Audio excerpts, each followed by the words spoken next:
Philippine Navy Commodore Romel Ong. Bakit ba pag-uusapan pa ang West Philippine Sea? Magmumura ba ang bigas at magtataas ang sahod? Much for raising that question.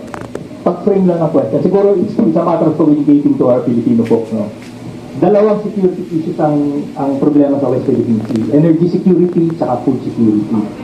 Energy security because hindi pa rin natin ma-explore yung rig bank because of yung presence ng China. Yung, gaya sinabi ni Justice Carty, yung problema sa rig bank na tatamaan tayo by 2027. Aakyat yung power rates natin. So, hindi pwedeng hindi mo sabihin that level issue yun. Yung power affects everything.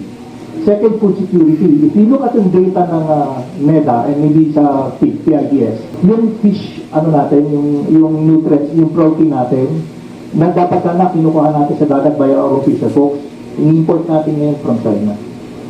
So, yun yung opportunity ko. So, hindi pwedeng hindi siya that level issue. Siguro it's a matter of framing and communicating to our public yung Justice Carter, you were among the most vocal and I think articulate public thinkers when it comes to the energy security aspect. Yung malampay na paubos na. I mean, we keep on extending it. We know we have a power problem. We know without power, our economy will be in crisis. So, this is important. And dahil sa ginagawa ng China, hindi natin ma-develop yung resources natin sa sarili natin dagat eh.